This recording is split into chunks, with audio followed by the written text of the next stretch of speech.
everyone! Good morning! Nanapunta ka rin sa itong morning talk and I hope nga excited mo sa pagpaminaw sa pulong sa Ginoo. So if you have your Bible with you, kindly open to 2 Timothy chapter 4 verses 1 to 8. 2 Timothy chapter 4 verses 1 to 8.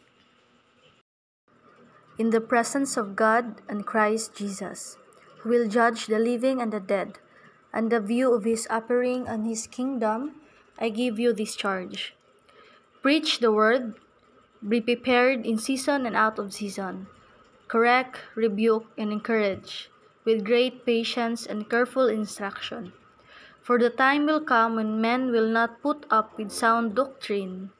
Instead, to suit her own desires, they will gather around them and a great number of teachers to say what their itching ears want to hear. They will turn their ears away from the truth and turn aside to myths. But you keep your head in all situation, endure hardship, do the work of an evangelist, discharge all the duties of your ministry. For I am ready, being poured out like a drink offering, and the time has come for my departure. I have fought the good fight, I have finished the race, I have kept the faith. Now there is in store for me in the crown of righteousness, which the Lord, the righteous judge, will award to me on that day, and not only to me, but also to all who have longed for his appearing. No, mga igsuon no kabalo gyud si Paul nga dili gyud siya perminti nga magpabilin no nga nagyud time nga mawala na gyud siya and kita tanan mawala gyud, and then iya na yung gipahimuslan niya kinabuhi nga naghatag gyud siya og kanang mga pahimang no, kung mahitabo manggaling na, and iyang no gipakita gyud niya diri sa context sa iyahang message nga maabot gyud ang time nga ang tao dili na ganahan maminaw sa truth. Kay ngano mga igsoon kaning truth usahay no sakit gyud kani siyang truth. Kani sila no mamili na sila og paminaw nga kana bitong suitable sa ilaha, kanang dili sila masakitan no. Kay mga igsuon ang Bible gyud isakit gyud ang Bible. Why no?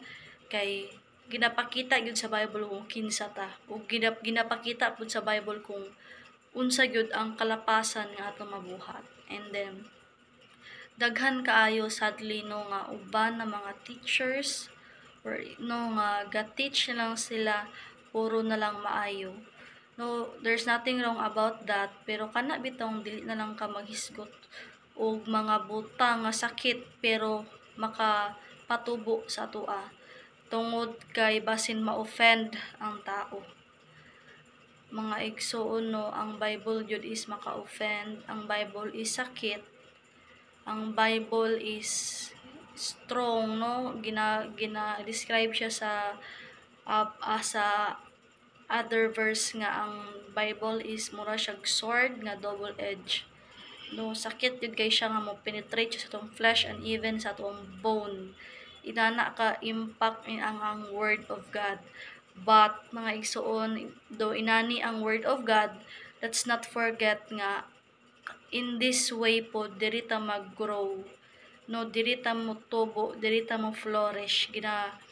Nakoy kanang kauban sa amo ang church ginabalik-balik sa iya gyud kunig kakabalik-balik nga gakadunggan nga si Atioling nga kana bitong just like the plant, kailangan sa gyud nimo paon ng mga bato or mga hugaw sa soil in order nga motubo ang bulak og sakto. Just like as a Christian nga kailangan sa agyod in order for us to grow, kailangan nato pang tangtangon ang mga butang nga makahinder sa tong pag-grow. It could be us, it could be our hobbies, our habit, or even our surroundings and even people no. Kailangan nato na sila tangtangon kay mao nay maka-block nga mag-level up ta or kanang mag-progress ang atong relationship kang Christ. And ang pinakalisod jud ana above all is atong self. usahay mauna ang atong kaaway nya kailangan nato i-deny ang atong self. We need to set aside our own desires and own wants, because it might be the reason nga dili mabuhat ang desires ni Lord, ang gusto ni Lord for our life. Because si Lord lang yun ato makasaligan, because He knows the future and we don't know the future, no? Atong nabalaan lang is atong past, atong ginahuna-huna, but wala ta kabalo sa mahitabo sa bugma. Maunang masaligan gyud ang atong Ginoo. And no, ginahisgot diri ni Paul nga he fought the fight, he finished the race and kept the faith. No, a fight which means naagyud tay kanang naagi conflict, naay war. As a Christian, di gid siya mawala mga igsoon. Do not think nga as a Christian nga we live like a bed of roses, no? No, dili na siya. As long as nata diri sa earth, we will encounter this mga trials sa tong life. But the good thing is that we have hope because we have Christ, no? Do not think that kanang as a Christian yahay na ta, no, mga igsoon. But remember that in that way we will grow and we will flourish, no, sa atong problems and trials. Often we pray to God na, Lord, give me strength, make me stronger, help me to be patient, help me to love. But maka-learn ng kaana if God will give you something nga ma-exercise imong gipray nga patience, ma-exercise imong gipray nga loving, ma-exercise imong gipray nga ang kanang generous ka, di ba?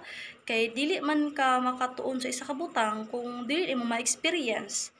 That's why it's very kanang very ironic kaayo kay magpray ta og, Lord, help me nga kanang ma-strong ko, help me nga ma-firm akong faith, and then God will give you or us a situation where our faith can be tested. Dayon mag-ingunin ta, Lord, what happened? Ngano inani man ang mahitabo, ingon akong gipasagdaan.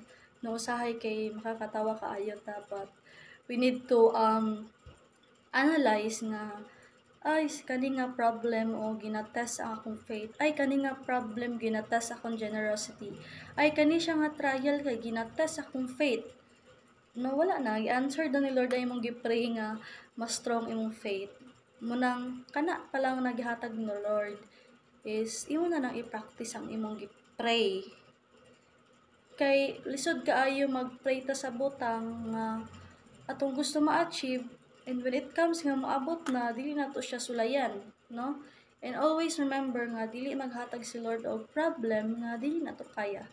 Dili na to out na sa tong capacities, no? Kay it is written in the word of God nga dili maghatag si Lord. No, that's why if you encounter problems, trials, just remember, no, ang word of God is dili galay nga kaya na nimo whatever problem. Yes, valid ang imong gibati nga frustration, exhausted ka, na-depressed ka, anxiety, but remember that naa si Christ sa imong life, and kana siya tanan problem is naay solution sa mutag naa kay Christ, no? Naapay magtabang sa imuha. Do not forget nga, or please remember always nga si Christ uban sa mga permente. No, mao na siyang ingon ni Paul nga he had fought a fight, no?